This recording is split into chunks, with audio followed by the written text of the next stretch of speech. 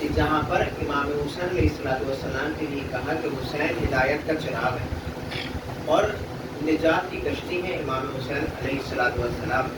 اب عزیزان گرامی، کیوں پیغمبر نے امام حسین علیہ السلام کو چراغ ہدایت بتایا اور کیوں پیغمبر اکرم نے امام حسین کے لیے کہا کہ یہ حسین کشتی نجات ہے؟ تو بات پہلے چراغ ہدایت کی کر لی جائے اور دوسرے مرحلے میں کشتی نجات تک پہنچا جائے. عزیزان گرامی، آپ نے چراغ کو دیکھا ہوگا. چراغ کی صفت ہوتی ہے، چراغ کی صفت کیا ہوتی ہے کہ اگر کسی جگہ تاریکی ہے، کسی مقام کے اوپر اندھیرا ہے کہ جہاں پر روشنی نہیں ہے، آپ نے اس مقام کے اوپر، اس جگہ کے اوپر چراغ کو روشن کر دیا. مثال کے طور پر یہ کمرہ ہے، یہ حجرہ ہے، اس میں تاریکی اندھیرا ہے. آپ نے اس تاریکی اور اندھیرے کمرے کے دروازوں کو بند کر دیا، کھڑکیوں کو بند کر دیا اور پردوں کو لگا دیا. بہت غور کیجیے گا عزیزان گرامی، آخر میں آپ حضرات کی خدمت میں ایک نتیجہ پیش کرنا ہے. آپ نے اندھیرے کمرے کے دروازوں کو بند کیا، اس کی کھڑکیوں کو بند کیا، اس میں پردے کو لگایا اور اسی اندھیرے کمرے میں آپ نے چراغ کو روشن کیا اور آپ نے پوری کوشش کر لی کہ اس چراغ کی روشنی اس حجرے سے یا اس کمرے سے باہر نہ جائے. اس کے لیے آپ نے دروازے بھی بند کر دیے، اس کے لیے آپ نے کھڑکیاں بھی بند کر دی، اس کے لیے آپ نے پردے بھی گرا دیے. کوشش آپ کی طرف سے پوری ہے کہ اس چراغ کی روشنی اس حجرے میں، اس کمرے تک محدود رہے، باہر نہ جائے. لیکن عزیزان گرامی، انصاف سے بتائیے گا، اگر اس کمرے میں کسی مقام پہ روشن دان ہے اور اس روشن دان میں ایک ذری سی جھیری ہے یا کوئی درار ہے یا کوئی سوراخ ہے، تو اس چراغ کی روشنی اس جھیری کے ذریعے سے، اس سوراخ کے ذریعے سے باہر تک جائے گی اور یہ بتائے گی کہ اس حجرے کے اندر چراغ روشن ہے. تو جو چراغ کی تلاش میں ہوگا وہ اس روشنی کی کرن کو دیکھ کے سمجھ جائے گا کہ اس اندھیرے کمرے میں کہ جو بند ہے اس کے اندر چراغ روشن ہے. تو عزیزان گرامی، چراغ کی صفت یہ ہوتی ہے کہ وہ اپنی کرنوں کو، چاہے وہ ایک چھوٹی سی جھیل ہی کیوں نہ ہو، چاہے وہ ایک سوراخ ہی کیوں نہ ہو، اس کے ذریعے سے نکل کے یہ بتاتا ہے کہ دیکھو ہم چراغ ہیں، دیکھو ہم روشن ہیں، ہماری کرن باہر تک جا سکتی ہے. عزیزان گرامی، اسی لیے امام حسین علیہ السلام کو پیغمبر نے کہا کہ ان الحسین مصباح الہدی، حسین ہدایت کا چراغ ہے. اب عزیزان گرامی، جو در حسین پہ آ جائے گا تو یہ دیکھا نہیں جائے گا کہ آنے والا مسلمان ہے یا غیر مسلمان، شیعہ ہے یا غیر شیعہ ہے، ہندو ہے یا یہودی ہے یا عیسائی ہے. اگر دل میں حسین کی محبت رکھتا ہے اور اس توسل سے حسین کے در پہ آیا ہے تو عزیزان گرامی اس کی ہدایت ویسے ہی ہوگی کہ جس طریقے سے چراغ کی روشنی باہر تک پہنچ کے یہ بتاتی ہے کہ دیکھو کمرے کے اندر چراغ روشن ہے، ویسے ہی حسین کی محبت اگر دل میں پائی جاتی ہے تو وہ محبت انسان کے لیے ہدایت کے لیے کافی ہوتی ہے. صلوات بھیجیے اللہم صلی اللہ یا علی، اللہم صلی اللہ علیہ محمد. لہذا اگر دلوں میں حسین کی محبت کا چراغ روشن ہے تو عزیزان گرامی اس چراغ کی روشنی کبھی نہ کبھی تو عمل کے ذریعے سے باہر آئے گی، کبھی نہ کبھی تو ظاہر ہوگی اور یہ بتائے گی کہ ہمارے دل میں وہ محبت کا چراغ روشن ہے کہ جو محبت کے چراغ حسین کا ہے. اور پیغمبر نے ارشاد فرمایا وَسَفِينَةُ النَّجَاةُ، حسین کشتی نجات ہے. عزیزان گرامی، کیوں امام حسین علیہ السلام کے لیے پیغمبر نے ارشاد فرمایا کہ امام کشتی نجات ہے؟ صلوات بھیجیے محمد